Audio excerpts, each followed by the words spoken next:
Alors bonjour, chers choisis de Jésus, je suis heureux de vous retrouver aujourd'hui. Et aujourd'hui, c'est un jour un peu spécial puisque c'est la dernière fois que nous allons nous voir en 2021. Donc puisque les Facebook Live s'arrêtent ce mercredi. Notre prochain rendez-vous, ce sera l'année prochaine, le 10 janvier. Eh bien, je ne sais pas si vous vous représentez la chose, mais pour nous, c'est quelque chose d'extraordinaire ce qui s'est passé. En une année, il y a 52 semaines, nous nous sommes arrêtés en environ 8 semaines, 8, 9, peut-être un peu plus. Donc, nous avons fait près d'une quarantaine de Facebook Live chacun. C'est incroyable. Quand on y pense, c'est incroyable. Donc, peut-être pouvons-nous nous arrêter aussi, peut-être un moment, pour, comme la Vierge Marie, s'arrêter pour voir un peu et méditer sur tous ces Facebook Live que nous avons reçus, toutes ces richesses qui nous ont été partagées. À vous comme à moi aussi, d'ailleurs, pareillement. Alors aujourd'hui, j'aimerais clore ce temps de l'Avent avec cette troisième partie. Nous avons vu le temps de la nouveauté il y a 2 semaines. Nous avons vu le temps de la contemplation, je crois, lundi dernier. Alors aujourd'hui, ça va être le temps du silence extérieur et de l'action de grâce intérieure. Nous allons essayer d'explorer ça ensemble, si vous voulez bien. Alors, je vais commencer par vous lire la pensée de ce jour, d'aujourd'hui, parce que je crois que je peux faire un lien avec le sujet. Mon enfant, laisse-toi aimer. Tu n'as rien à craindre, car tu as trouvé grâce à mes yeux.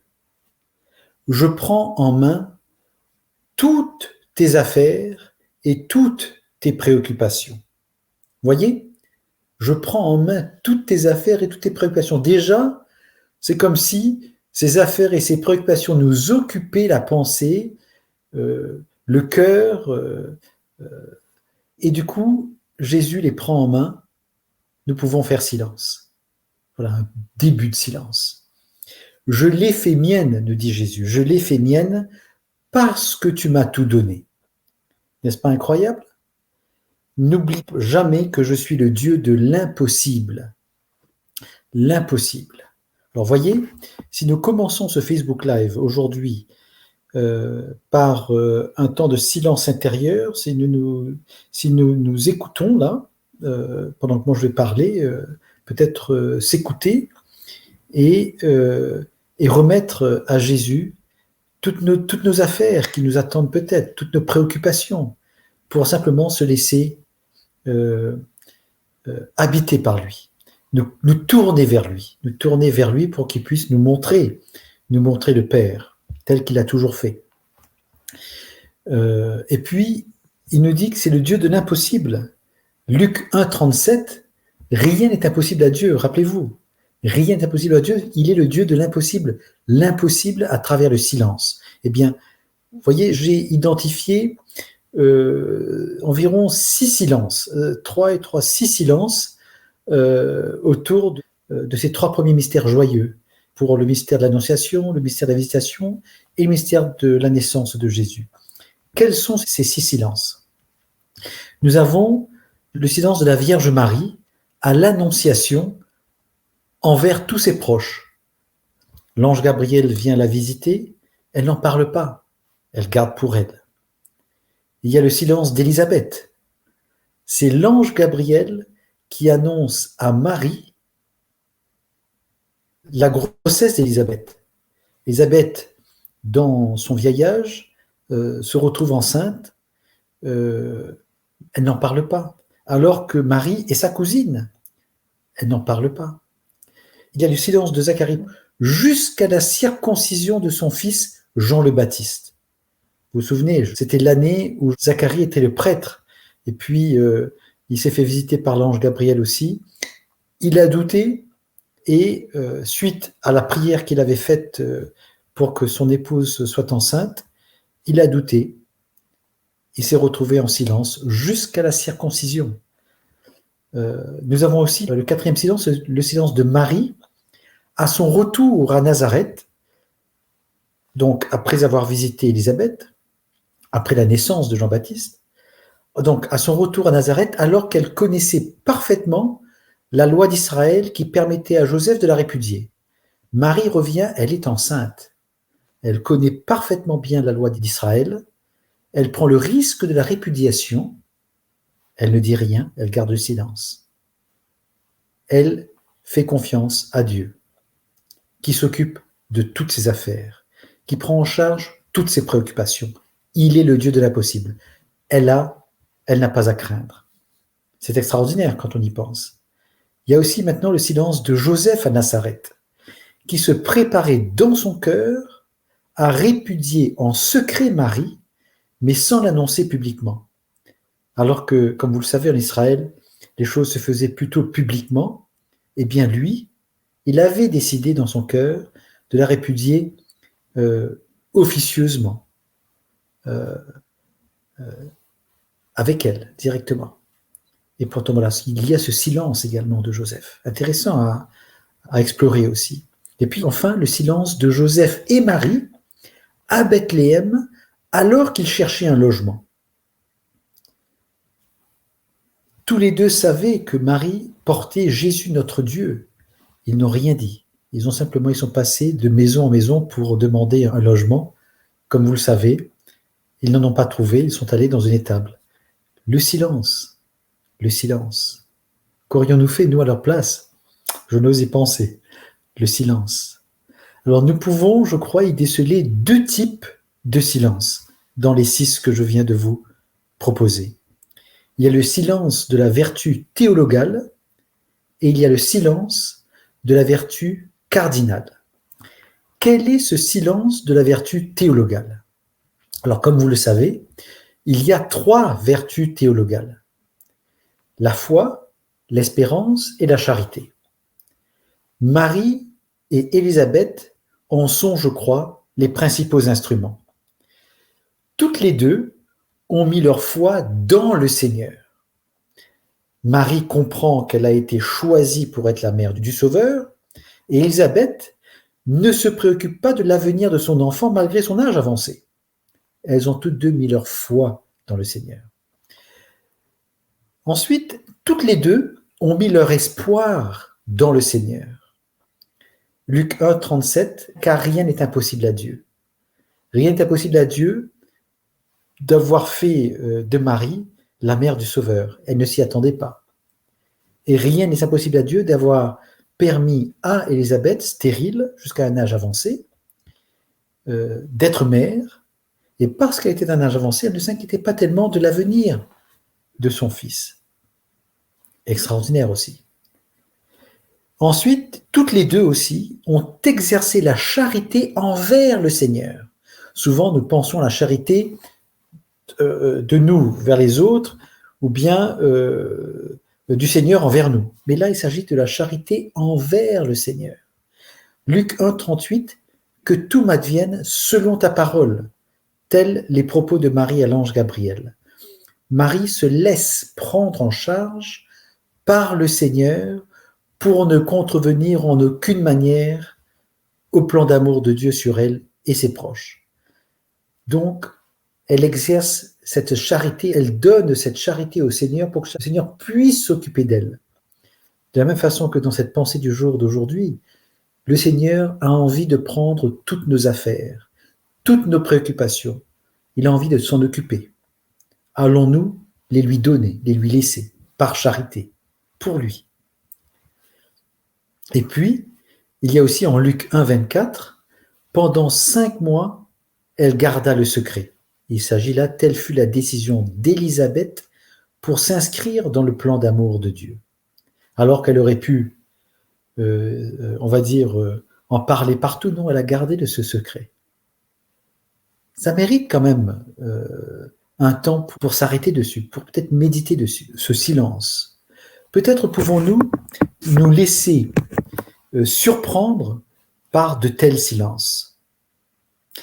Et nous savons qu'avec la tradition orale en Israël, Marie et Élisabeth connaissaient parfaitement l'histoire du peuple d'Israël, et en particulier combien Dieu a rendu fertiles des femmes stériles.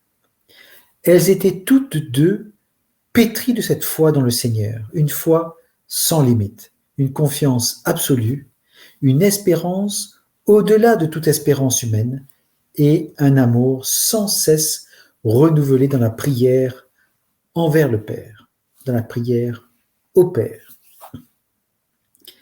Voilà pour ce silence de la vertu théologale.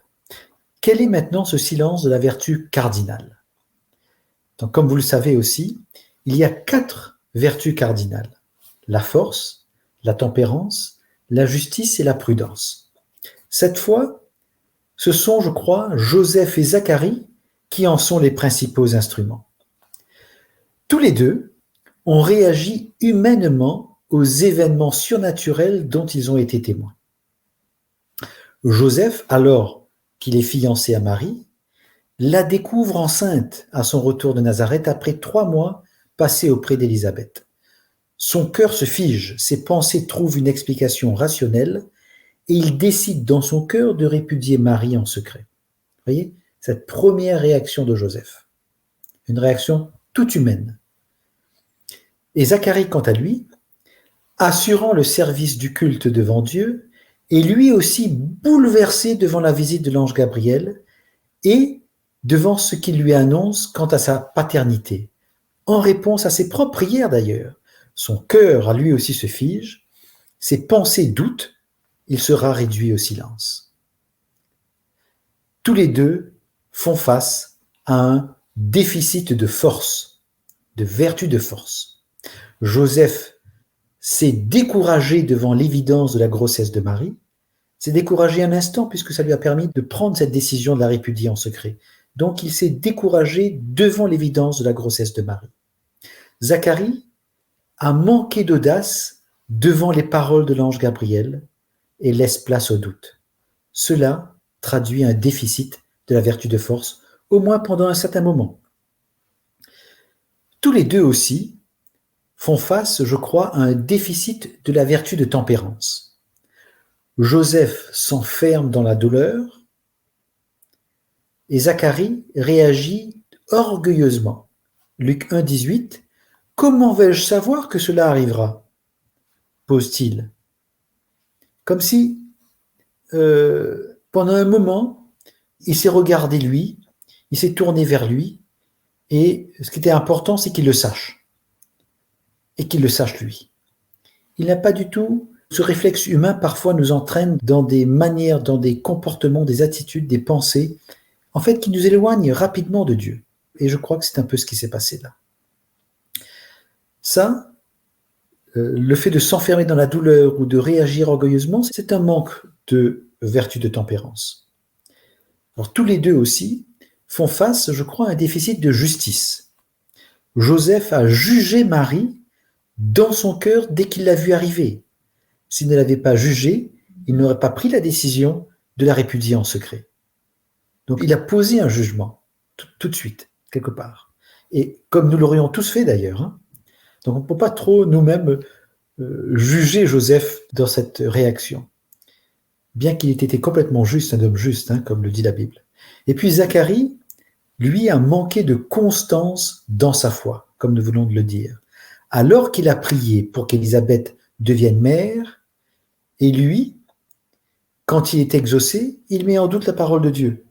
Je prie pour pour être exaucé, et quand je suis exaucé, je doute.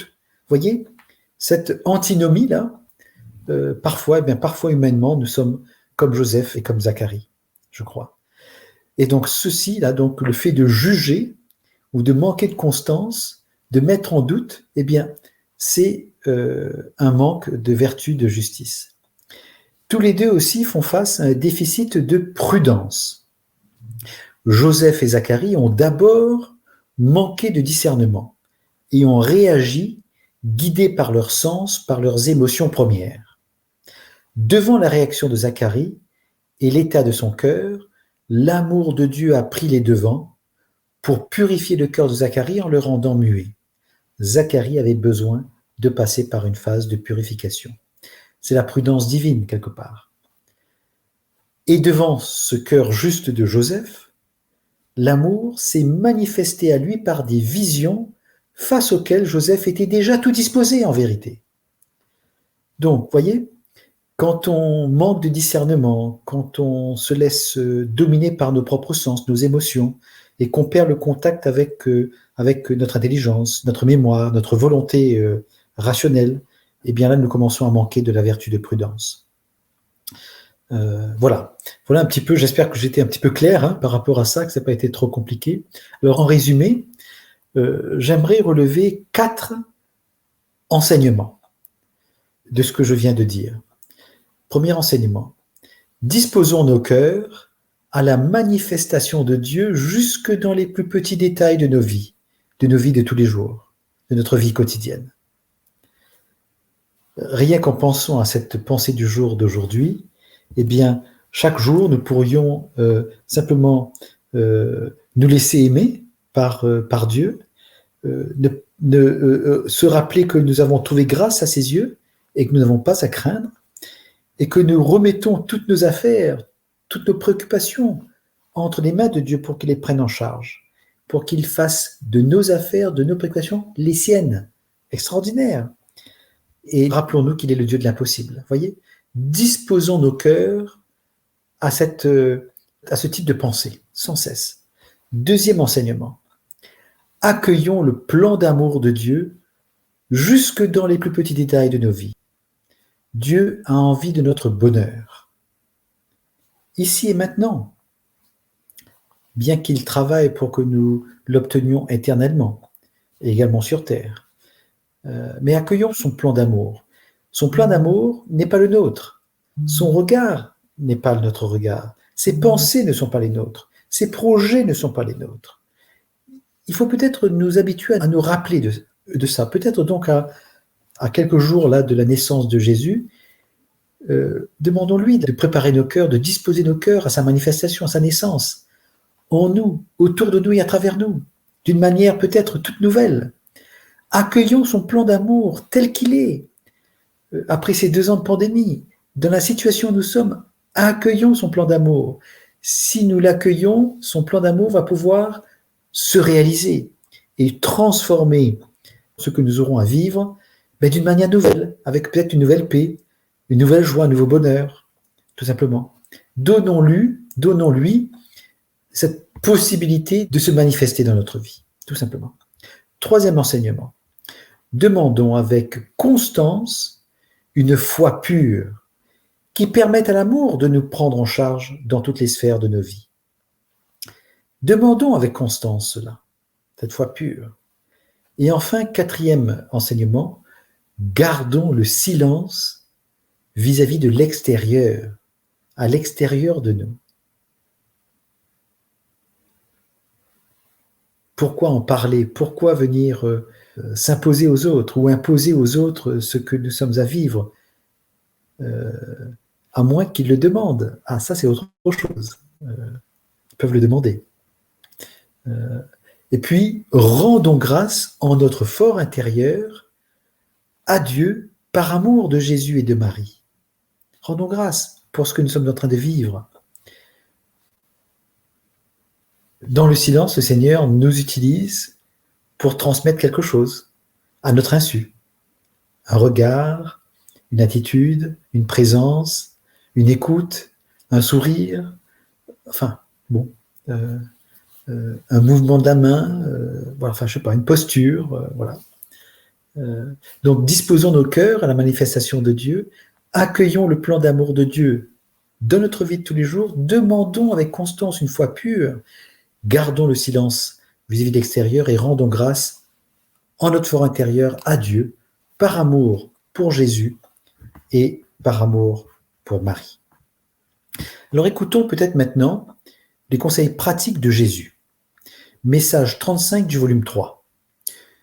Tu dois chaque jour pénétrer plus profondément à l'intérieur de toi afin d'y découvrir les trésors que le Père y a enfouis au moment de ta création. Ces trésors sont principalement ceux d'une foi sans limite envers ton Père du ciel, d'une confiance absolue en lui, peu importe ce que tu as à vivre au quotidien, d'une espérance aux proportions qui dépassent tout ce qu'un être humain peut concevoir, d'un amour toujours croissant et se renouvelant continuellement par l'ouverture de ton cœur pour accueillir l'amour que le Père y déverse à chaque instant. Ainsi, il vient refaire toutes les fibres de ton être pour te régénérer et te faire grandir.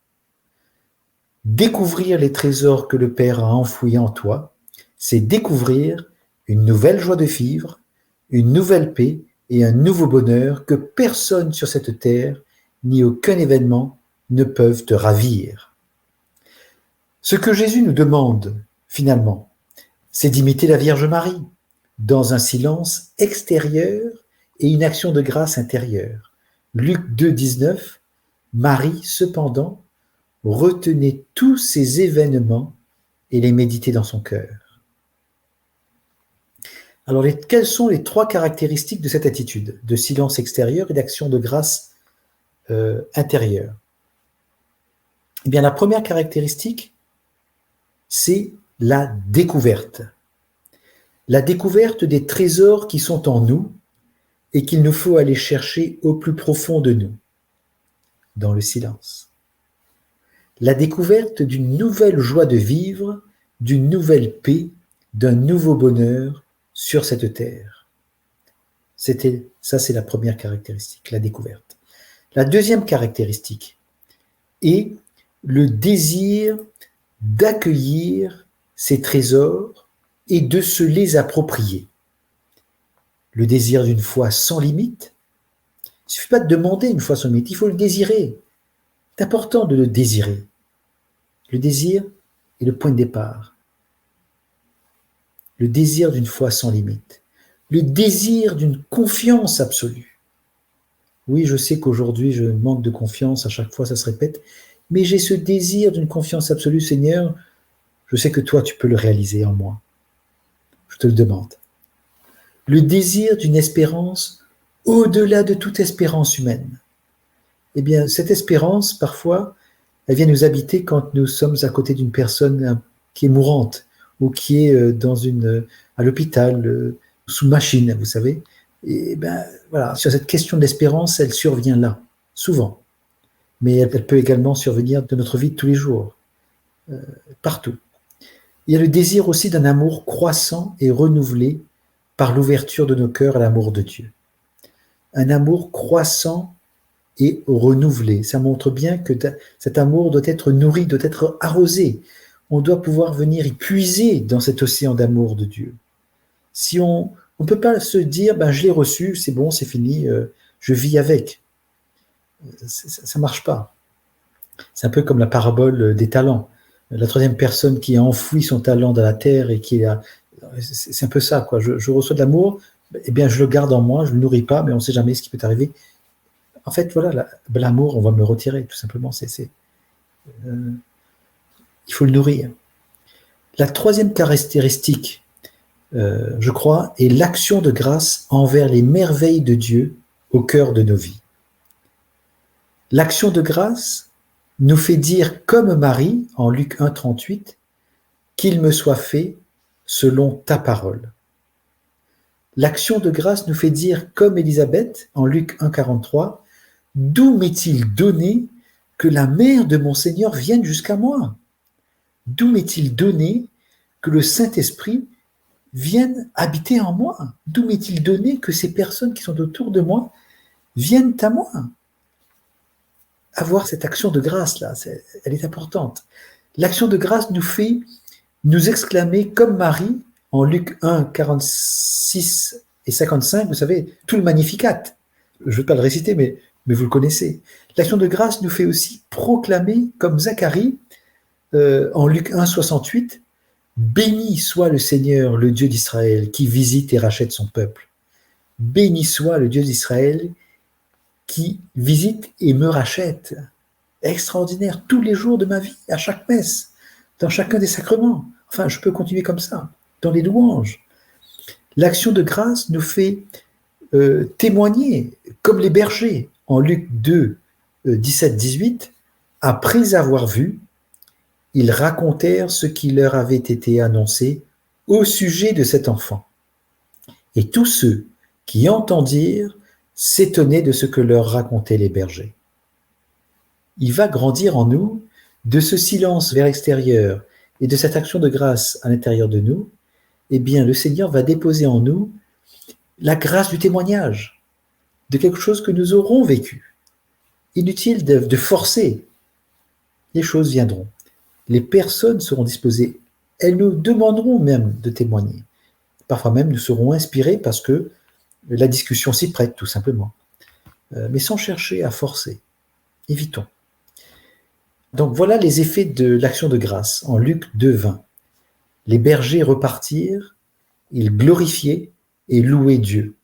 Eh bien nous aussi, nous allons apprendre à glorifier et à louer Dieu. Peut-être dès avant Noël déjà, et le jour de Noël, le jour de sa naissance. Que va-t-il se passer? C'est le silence, c'est l'action de grâce de la Vierge Marie, quelque part. Rappelons-nous.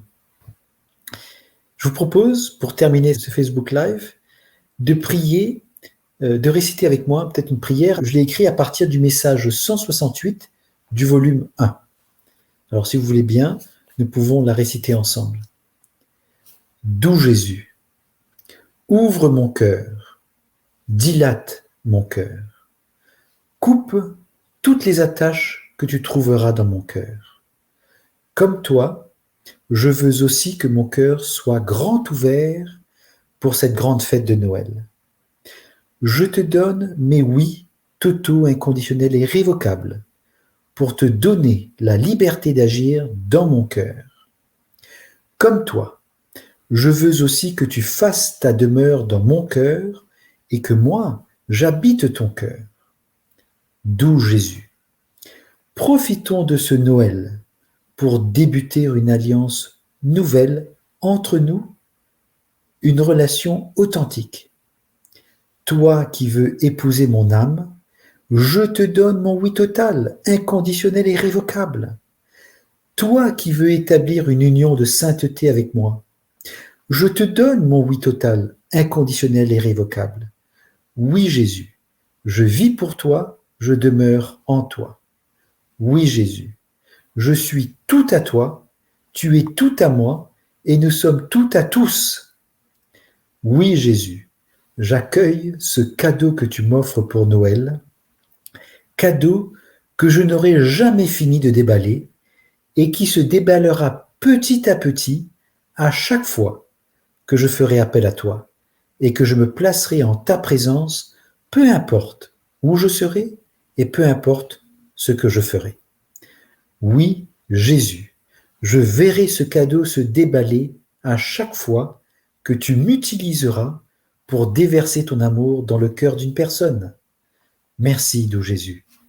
Amen. Merci. Merci encore une fois d'avoir été là, d'avoir écouté. J'espère que cet enseignement vous a rejoint. Voilà. Peut-être pouvons-nous passer sur quelques petits messages. Alors Saba nous dit « Joyeux Noël à tous, choisis de Jésus et bonne semaine avec Jésus ». Eh bien moi aussi, je vous souhaite un joyeux Noël. Puisse Jésus naître en chacun et en chacune d'entre nous et renouveler en nous sa présence, sa foi sans limite, cette confiance absolue, cette espérance au-delà de toute espérance humaine, cet amour sans cesse renouvelé et croissant. Puisse-t-il nous faire goûter à une nouvelle paix, une nouvelle joie, un nouveau bonheur qui vient avec sa naissance. Merci Saba de nous rappeler ça. Guylaine nous dit « Oui Seigneur, viens naître dans mon cœur, dans ma famille, pour que nous puissions être renouvelés. Merci Seigneur pour tout ce que tu fais en nous et en tous nos frères. » Merci Guylaine, quelle belle prière, quelle belle action de grâce. Je la fais mienne, je l'accueille et je l'offre à Jésus pour qu'il puisse offrir au Père aussi. Alors Christine nous dit « Nous prions pour vous, n'oubliez pas de prier pour nous, chers choisis de Jésus. » Eh bien, Christine, sachez qu'à la Fondation des Choisis de Jésus, nous prions tous les jours pour tous les choisis de Jésus. Vous voyez, et il y a bien d'autres choisis qui offrent des messes pour les choisis de Jésus. Enfin bref, il y a plein de choses qui est faites. Eh bien, restons en présence. Vous savez, il y a une prière. Il y a une prière sur le site de la Fondation des Choisis de Jésus qu'il est bon peut-être de prier chaque jour. C'est Jésus d'ailleurs qui la récite. Elle est issue, je crois, du message 60 ou 66 du volume 1, il me semble. Je ne l'ai pas là en tête, mais bon. Je nous invite à la réciter puisque en la récitant, nous prenons les paroles de Jésus, nous nous mettons à la place de Jésus et nous offrons cette prière avec Jésus, en Jésus, au Père, pour l'ensemble des choisis de Jésus. C'est-à-dire pour toutes ces créatures. Voilà. Merci. Alors, peut-être pouvons-nous nous arrêter là pour aujourd'hui. Je vous souhaite encore une fois un joyeux Noël. Et j'aurai l'occasion de vous souhaiter la bonne année l'année prochaine. Le 10 janvier. Nous allons reprendre le 10 janvier. Le lundi 10 janvier. Et puisse le Seigneur vous combler. Et puis, je vais terminer en relisant à nouveau cette pensée du jour. Gardons-la à l'esprit. Mon enfant, toi qui écoutes, laisse-toi aimer. Tu n'as rien à craindre, car tu as trouvé grâce à mes yeux. Je prends en main toutes tes affaires et tes préoccupations. Je les fais miennes parce que tu m'as tout donné. C'est important. N'oublie jamais que je suis le Dieu de l'impossible, l'infini qui prend naissance dans un petit bébé fini, dans le fini. Déjà cela, c'est l'impossible. L'impossible fait possible. Alors, joyeux Noël et passez de bonnes fêtes en famille. Au revoir. Allons vers Marie en attente de la venue du soleil, découvrant de tant de nuits